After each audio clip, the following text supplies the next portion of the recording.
नमस्कार दोस्तों, मेरे पाम रीडिंग चैनल में आपका बहुत बहुत स्वागत है। आज की वीडियो बहुत ज़्यादा महत्वपूर्ण है। आज आपके लिए यह वीडियो है। जो भी व्यक्ति कमेंट करते हैं, अपने प्रश्नों को रखते हैं, तो मैंने पहले भी प्रॉमिस किया था और मैं पहले भी ये चीज़ कर चुका हूँ कि जब भी मुझे समय मिलेगा तब मैं आपके कमेंट्स को उठाऊँगा।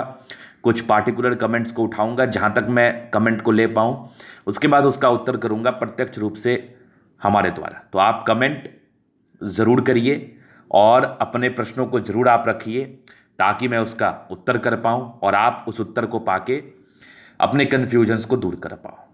तो आज का पहला प्रश्न है रितु जी का। इन्होंने मुझसे पूछा, सर मैंने अभी दूसरी वीडियो में देखा जिनके हाथ के बीच में गहरा होता है वो अच्छा नहीं होता है। मेरी किसी वीडियोस में ये देख रही थी जिसमें मैंने बताया है कि हाथ के बीच में गड्ढा होना ज़्यादा अच्छा होता है। इसको मैंने समझाया है और बताया भी है। मे भी दूसरे चैनल वाले इसको नकारे, लेकिन मैं इसको प्रूव कर दूंगा कि ये अच्छा कैसे होता है।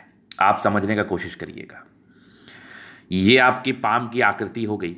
अभी मैं चीज़ों को दिखाता हूँ। ये आपकी पाम की आकृति हो गई। मान लिया जाए ये आपकी पाम की आकृति है, ये आपके फिंगर वगैरह है। तो बीच में गड्ढे का अर्थ क्या होता है? ये आपका शुक्र का पर्व हो गया, ये आपका मंगल का पर्व हो गया, यहाँ पर बृहस्पति हो गया, यहाँ पर सैटर्न हो गया, सन हो गया, मरकरी हो गया, दोनों मंगल चंद्रमा। अगर लगभग लगभग सारे प्लैनेट्स अपने उभार लिए हुए कंडीशंस में होंगे तो इस बीच में गड्ढा आना तो लाजमी है ना, वो नॉर्मल है। तो जब बीच में गड्ढा आया इस प्लैनेट्स के उभार लिए हुए कंडीशंस के बाद, तो ये खराब कैसे हुआ? मुझे तो ये समझ में नहीं आ रहा ये खराब कैसे हुआ। तो ये बिल्कुल भी खराब नहीं होता है, ये अच्छा होता है। दूसरे को बोलने दीजिए, जो भी वो बोलते हैं आप साइंटिफिकली किसी चीज़ को समझने का कोशिश करिए और समझ लीजिए। मैं तो समझाने पर ट्रस्ट करता हूँ। मैं हर एक चीज़ को साइंटिफिकली समझाने का ताकत रखता हूँ, तभी मैं उस बात को कहता हूँ। तो ये अच्छा होता है। और बीच में गड्ढा है तो मैंने बहुत बड़े बड़े लोगों का हाथ देखा है, करोड़पति अरबोपति का हाथ देखा है जिनके बीच में गड्ढा आया है। क्योंकि ये कंसेप्ट की बात है, अगर आपके सारे प्लैनेट्स अच्छे कंडीशंस में होंगे तो गड्ढा होना लाजमी है। और जब आपके सारे ग्रह अच्छे कंडीशंस में हैं तो आपकी ज़िंदगी पर दुख कहाँ? तो रितु जी आप बिल्कुल भी चिंता ना करें। अगर आपके हाथ पर यह अवस्था है तो आप भी ज़िंदगी पर सफल होंगी, ये मेरी गारंटी है। चलिए, पहले प्रश्न इनके ये थे। अभी दूसरे का प्रश्न मैं देख लूं। सीमियन लाइन, ये प्रश्न है राजीव सिंह जी का। सीमियन लाइन टूटी हुई हो तो क्या होगा? देखो, ये आपका पाम का शेप है, ठीक है। मैं देखो ड्राइंग हमारी उतनी अच्छी है नहीं, तो फिर थोड़ा कंसेप्ट को मैं समझाने का कोशिश कर रहा हूं, तो थोड़ा समझना, रिएक्ट मत करना। ये मान लिया जाए स्क्वायरस पाम है, ये आपकी लाइफ, ये आपकी सीमियन लाइन से यहाँ पर आपकी लाइफ लाइन गई। अगर ये सीमियन लाइन टूटी हो, ऐसे ब्रेक हो सकती है, ऐसे ब्रेक हो सकती है, या ऐसे ब्रेक हो सकती है, कैसी भी अवस्था में हो, तो कोई भी लाइन अगर टूटा हुआ है तो वो बिल्कुल भी अच्छा नहीं होता है। तो यहां पर से दिक्कत वाली बात है। तो राजीव जी उस पार्टिकुलरली एज को देखिए जिस एज में ये टूटी हुई है। उस एज में ये तकलीफों को इंडिकेट करती है। मे भी मानसिक तनाव को दे सकती है, या किसी प्रकार की परेशानी को दे सकती है, या नहीं भी दे सकती है। डिपेंड करता है कि टूटी है तो कैसी है, टूटी होने के बाद उसके कवरेज के लिए कौन सी रेखाएं हैं। क्या पता आप उस आयु से गुजर चुके हैं जिस आयु में ये टूटी हुई थी। तो इसको देखना बहुत ज़रूरी है। इसको आप एज को निकालिए, फिर ही इसके विषय में डिस्कशन हो पाएगा। लेकिन टूटा हुआ अच्छा नहीं माना जाता है, इस बात का आप ध्यान रखना। और अगर आपको समझने में कोई आपत्ति है तो आप हमसे व्हाट्सअप नंबर लेके, जो हमारा व्हाट्सअप नंबर डिस्क्रिप्शन में आपको मिल जाएगा, लेके आप संपर्क कर सकते हैं, या वीडियो के लास्ट में मैं बता दूंगा, आप लेके मेरे से संपर्क करके कंसल्टेंसी ले सकते हैं। तो चलिए, ये तो राजीव जी का प्रश्न था। अभी मैं आगे चलता हूँ। ये मदन कुमार, मदन जी का प्रश्न है, सर शनि पर्वत पर फिश के बारे में बताएं। जी जरूर बताऊंगा। आपके मिडिल फिंगर के नीचे वाला पोर्शन होता है सैटर्न का। अगर इस सैटर्न पर फिश बन जाए और यहाँ पर जिसके साथ भाग्य रेखा हो अथवा नहीं भी हो, भाग्य रेखा सेपरेटली भी आपके हाथ पर अगर हो, तो ये बहुत ही अच्छा योग माना जाता है।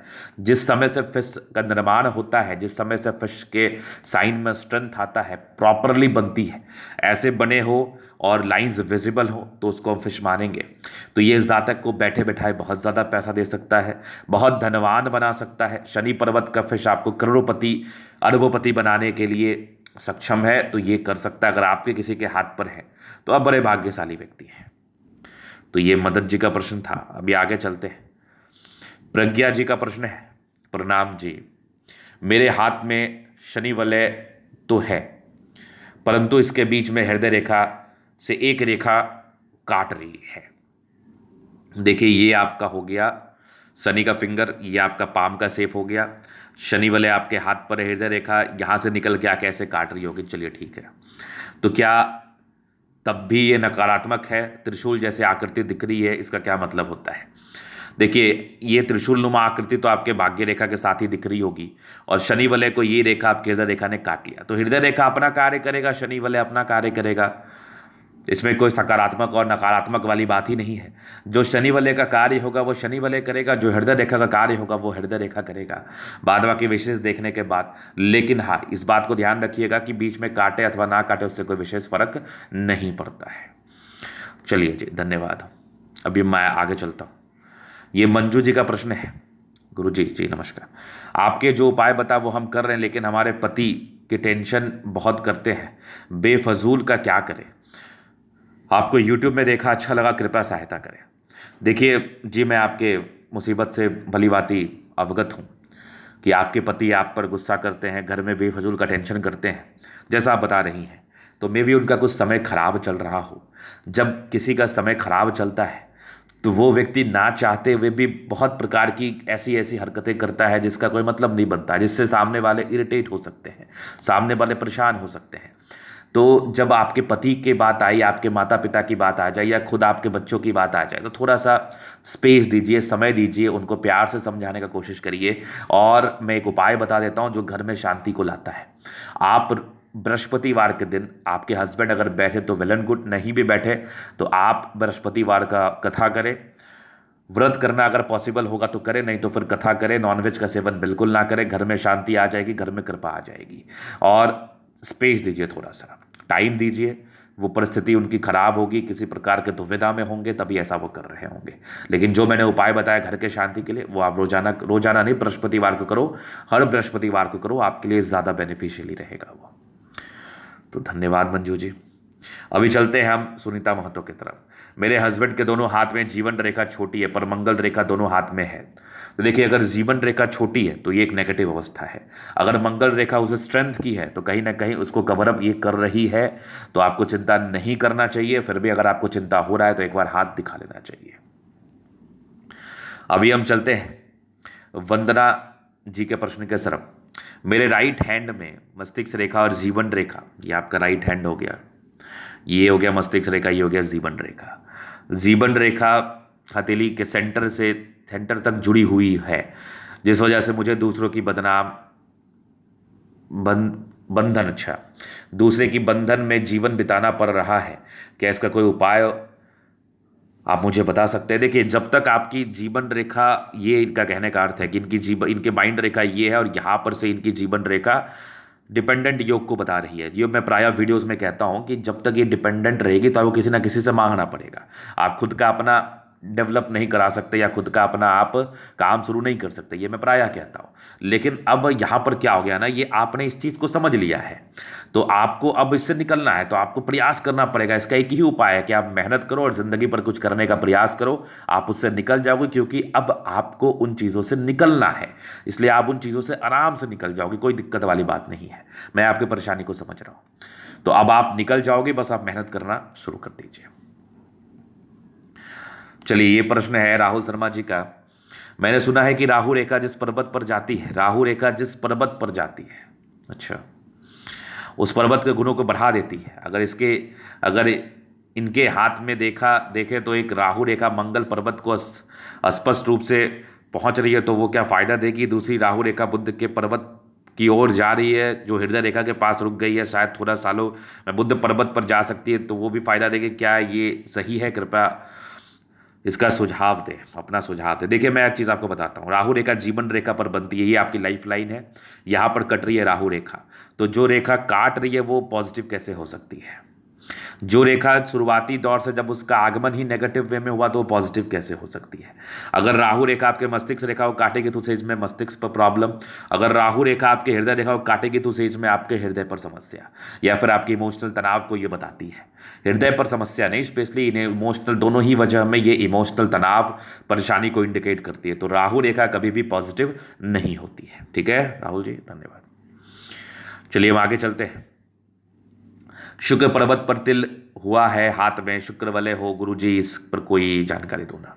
देखिए, जब आप किसी व्यक्ति के शुक्र पर मोल रहता है, ये शुक्र का पर्वत है, यहाँ पर मोल है, तो ये समस्या की बात है। शुक्र वलय का इससे कोई विशेष संबंध नहीं है। ये शुक्र वलय है, इसका विशेष कोई संबंध नहीं है। मैक्सिमम केसेस में तो ये टूटा हुआ ही नजर आता है। अगर एग्जैक्ट शुक्र वलय है तो ये एक पॉजिटिविटी है, लेकिन मोल का साइड इफेक्ट जिंदगी पर आता ही आता है। तो अगर मोल प्रभावी है, काला है, रिसेंटली बना है, उसके बाद आपकी ज़िंदगी पर समस्याएं आ रही हैं, तो इसका उपाय इमिडिएटली कर लीजिए, और उपाय करने के बाद कहीं ना कहीं आप अच्छा रिलैक्स फील करेंगे। धन्यवाद। तो देखिए, ये आपका इंडेक्स फिंगर के thirds phalange, index finger, Brihaspati finger पर इनके ठर्स फ्लैंज पर तिल है, इसका उपाय। तो देखिए कौशिक जी, अगर आपकी उम्र 25 वर्ष तक की है तो इसका उपाय करना बेहद ज़रूरी है। अगर आपका उम्र 25 साल के पार है तो इसके साइड इफेक्ट आपके ज़िंदगी पर से खत्म हो गए होंगे। तो 25 साल तक क्या उपाय करें? रोजाना महादेव को जल दीजिए, इससे बढ़िया कोई उपाय नहीं है। बृहस्पति देव की आराधना करिए, इनफ है, मोल आपका चला जाएगा। अभी हम आगे चलते हैं। सर, आंतरिक मंगल रेखा से निकल के सूर्य पर्वत पर जा रही है, ये हाथ का सेप है। आंतरिक मंगल से निकल के सूर्य पर्वत पर, आंतरिक मंगल से निकल के रेखा सूर्य पर्वत पर जा रही है। एक चंद्र क्षेत्र से दूसरी जीवन रेखा से निकल के भाग्य रेखा जाती है, तब जीवन रेखा के ऊपर उठती हुई रेखाएं हैं, तथा मस्तिष्क रेखा जीवन रेखा के बीच में गैप है, एक रेखा को जोड़ती है। बृहस्पति पर्वत पर क्रॉस का निशान तथा बृहस्पति विकसित दिखाई देती है। देखिए, अगर आपका बृहस्पति पर क्रॉस है तो आपके पारिवारिक स्थिति में सुधार। अगर कोई रेखा आपके निकल के मंगल से निकल के आपके सूर्य पर जा रही है तो पूरे पुण्य रेखा कही जाएगी। चंद्रमा से निकल के अगर आपकी कोई सूर्य रेखा जा रही है तो ये बहुत ज़्यादा प्रभावी रेखा है। आप उच्च अधिकारी बन सकते हैं, आप जिंदगी पर बड़ा कार्य कर सकते हैं, बस मेहनत करने की आवश्यकता है। क्रॉस का अर्थ ही होता है कि जातक अपनी जिंदगी पर अब सेट होने वाला है, जातक की जिंदगी अब बढ़िया होने वाली है। तो बहुत बढ़िया अवस्था है, आप जिंदगी पर आगे बढ़ सकते हैं, और आप जिंदगी पर आगे बढ़ने के लिए प्रयास करो, आप जिंदगी पर बहुत कुछ करोगे। धन्यवाद। तो ये सारे प्रश्नों का सिलसिला मैंने खत्म किया यहां पर से। तो आप बिल्कुल कमेंट्स करिए मुझे, और आप प्रश्न पूछिए, आपके प्रश्नों का मैं उत्तर जरूर करूंगा। मुझे जब भी टाइम होगा मैं पार्ट वाइज करके वीडियो बनाऊंगा, तो कमेंट आना चाहिए। और हमारे चैनल को जितना हो सके आप शेयर करिए। जो भी आपके मन में दुविधा है, भ्रांति है, उसको दूर करने के लिए मैं हूं। और रोजाना हमारी वीडियोज आती है, उसको आप फॉलो करें, जितना हो सके शेयर करें। और अगर आप व्यक्तिगत रूप से हस्तरेखा दिखाना चाहते हैं तो हमारा व्हाट्सअप नंबर है 8409689319। इसको लेके आप मेरे से संपर्क कर सकते हैं। ये डिस्क्रिप्शन में भी आपको मिल जाएगा, चैनल के अबाउट में भी आपको मिल जाएगा। आपका व्यक्तिगत रूप से हस्तरेखा मैं ही देखूंगा। तो वीडियो कैसा लगे जरूर बताएं, जितना हो सके शेयर करें। धन्यवाद।